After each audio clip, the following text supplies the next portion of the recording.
Joo, arvoisat mediaedustajat. Tervetuloa viettämään kesäiltapäivää tänne valtioneuvoston linnapihalle. Tästä on käyty nyt niin paljon keskustelua tästä kahden hankkeesta, että ajattelin, että käydään tämä nyt kerralla kunnolla läpi, että asiat tulee selväksi. Ja jos tosiaan vähän pohjustan tätä nyt ensin, eli Tämä kahden Helsinki-hankkeen osalta niin valmistelu lähti liikkeelle jo vuonna 2008. Keskusteluja on käyty valtion, Helsingin kaupungin ja poliittisten päättäjien kanssa varmasti yhtä kauan. No nyt sitten puoliväliriihen neuvotteluissa hallitus päätti, että hallitus eli valtio varautuu rahoittamaan hanketta noin 10% osuudella suoralla tuella. no nyt ensinnäkin mä haluan korostaa yhtä näkökulmaa, joka mielestäni tässä keskustelussa on jäänyt pienemmälle, ei ole päässyt esiin. Tämä valtion tuki On ehdollinen hankkeen toteutumiselle, eli yhtään euroa ei makseta ennen kuin hanke todella käynnistyy. Ja on selvää, että tällaisiin jättihankkeisiin liittyy aina epävarmuuksia ja liittyy aina riskejä. Juuri siksi tämä päätös on tehty ehdollisena.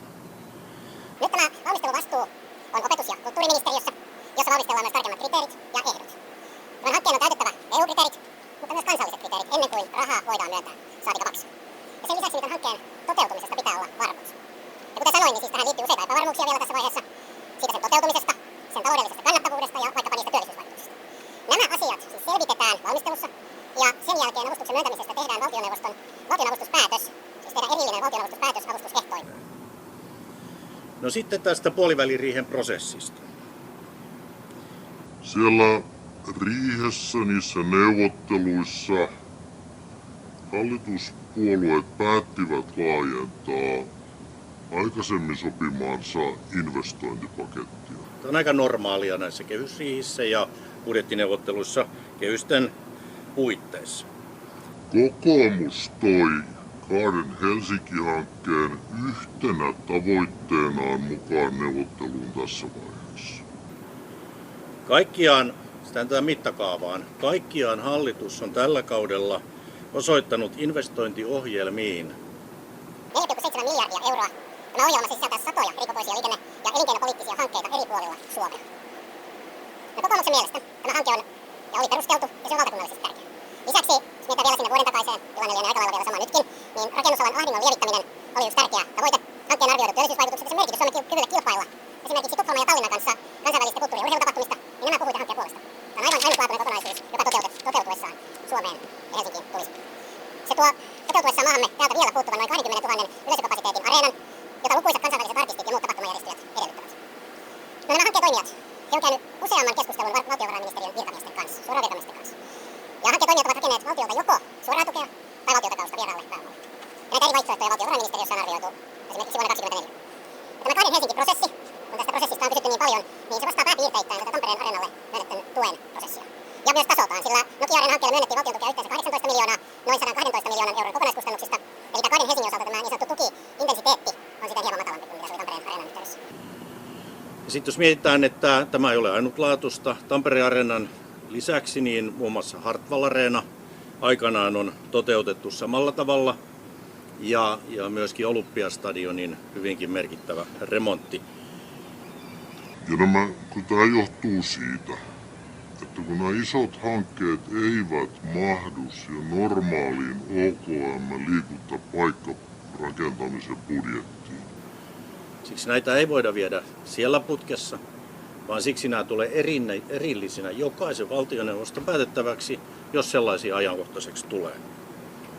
Ja tietenkin mä lähden siitä, että tasapuolisesti, jos hankkeita on enemmän, niin ne arvioidaan. Jokainen hallitus tekee osaltaan päätöksiä. No, hallituspuolueet on neuvotelleet tämän investointipaketin yhdessä. Ja se investointipaketti, joka oli neuvoteltu, niin se tuli riihen loppuvaiheessa hallituspuolueiden puheenjohtajien pöytään. Ja puheenjohtajat hyväksyivät kokonaisuuden, niin kuin me hyväksytään kaikki eri neuvottelukokonaisuudet, mitä siellä laajassa riihessä käydään läpi. Normaali käytäntö. Toki vastaamme kokonaisuudesta, kannamme vastuun ja vielä sovittelemme. Eli me hyväksyttiin tämä osana julkisen talouden suunnitelmaa ja vielä lopuksi. Tämä ehdollinen päätös on hallituksen tuen osoitus. Varsinainen päätös taloudellisesta tuesta tehdään, jos hanke täyttää kriteerit ja se toteutuu. Ja uskon, että näitä kriteerejä ja sitä päätöstä tullaan sekä valmistelemaan huolella, mutta myöskin seuraamaan huolella. Aapo Siippainen, Helsingin Uutiset. Minkä takia annatte Hesarille ja Ylelle väärää tietoa hankkeen työllisyysvaikutuksista? En ole antanut väärää tietoa, vaan ne tiedot, jotka annoin, niin ne perustui siihen 2025 siihen riihen aikaiseen, kyllä, tämän kahden Helsingin toimijoiden antamiin arvioihin. Ja se on se, minkä perusteella me teimme silloin tämän ehdollisen päätöksen. Sen jälkeen Kahden Helsinki on käsittääkseni pienentänyt tätä hanketta, ja siksi on tärkeää taas huomata se, että kun tämä hankkeen tukipäätöksen valmistelu jatkuu, niin nämä kaikki otetaan nämä mahdollisesti muuttuneet suunnitelmat siinä huomioon. Minkä takia tässä tuoreessa vastauksessa ei otettu huomioon muuttunutta tilannetta? En ymmärrä. Siis anteeksi.